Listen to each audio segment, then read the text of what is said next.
दोस्तों, निक story teller में आपका स्वागत है। आज की कहानी बहुत ही दिल को छूने वाली है।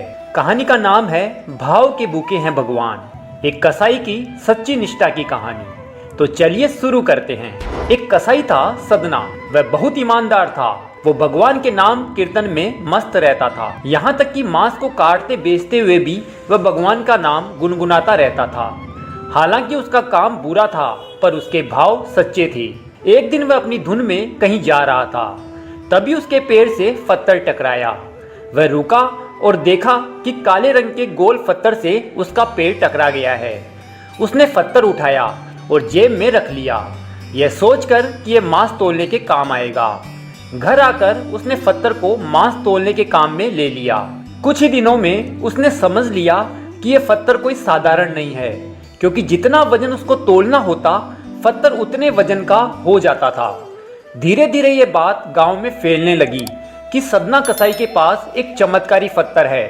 वह जितना वजन चाहता है पत्थर उतना ही तोल देता है। पत्थर वजन के अनुसार अपना आकार बदल लेता है। इस चमत्कार को देखने के लिए उसके यहाँ लोगों की भीड़ जुटने लगी। भीड़ जुटने के साथ ही सदना की दुकान की बिक्री भी बढ़ गई। दोस्तों, चमत्कार की ये बात एक शुद्ध ब्राह्मण तक भी पहुंची।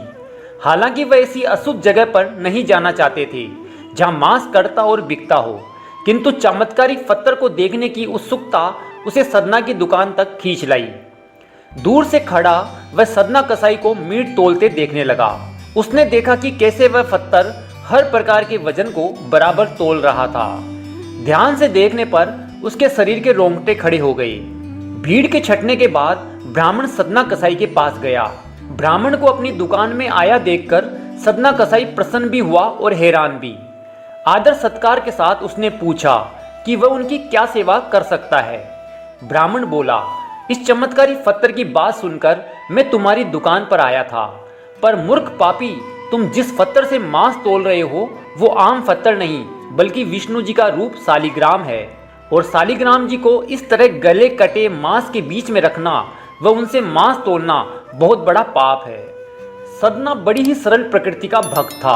ब्राह्मण की बात सुनकर उसे लगा कि अनजाने में मैं तो बहुत पाप कर रहा हूँ। अनुनय विनय करके सदना ने वह शालिग्राम उन ब्राह्मण को दे दिया और कहा कि आप तो ब्राह्मण हैं, अतः आप ही इनकी सेवा कर इन्हें प्रसन्न करें। मेरे योग्य कोई सेवा हो तो मुझे अवश्य बताएं। ब्राह्मण उस शालिग्राम शिला को बहुत सम्मान से घर ले आए। घर आकर उन्होंने श्री शालिग्राम जी को स्नान करवाया, पंचामृत से अभिषेक किया, वह पूजा अर्चना शुरू कर दी। कुछ दिन ही बीते थे कि उस ब्राह्मण के सोपन में श्री शालिग्राम जी आए और बोले, हे ब्राह्मण, मैं तुम्हारी सेवाओं से प्रसन्न हूँ, लेकिन तुम मुझे उसी कसाई के पास छोड़ आओ। ब्राह्मण ने कारण पूछा तो उत्तर मिला कि तुम मेरी पूजा अर्चना करते हो, मुझे अच्छा लगता है, परंतु जो भक्त मेरे नाम का गुणगान कीर्तन करते रहते हैं उनको मैं अपने आप को भी बेच देता हूँ। सदना तुम्हारी तरह मेरा अर्चन नहीं करता, परंतु वह हर समय मेरा नाम गुनगुनाता रहता है, जो कि मुझे अच्छा लगता है, इसलिए तो मैं उसके पास गया था। ब्राह्मण अगले दिन ही सदना कसाई के पास गया। वो उनको प्रणाम करके सारी बात बताई। वह श्री शालिग्राम जी को उन्हें सौंप दिया। ब्राह्मण की बात सुनकर सदना कसाई की आंखों में आंसू आ गए। मन ही मन उसने मांस बेचने खरीदने का काम छोड़ने का निश्चय किया कि यदि मेरे ठाकुर को कीर्तन पसंद है तो मैं अधिक से अधिक समय नाम कीर्तन ही करूंगा। दोस्तों, इस कहानी से यही शिक्षा मिलती है कि प्रभु तो प्रेम के भूखे होते हैं, उन्हें दिखावा नहीं, सच्ची निष्ठा और निस्वार्थ भाव चाहिए बस।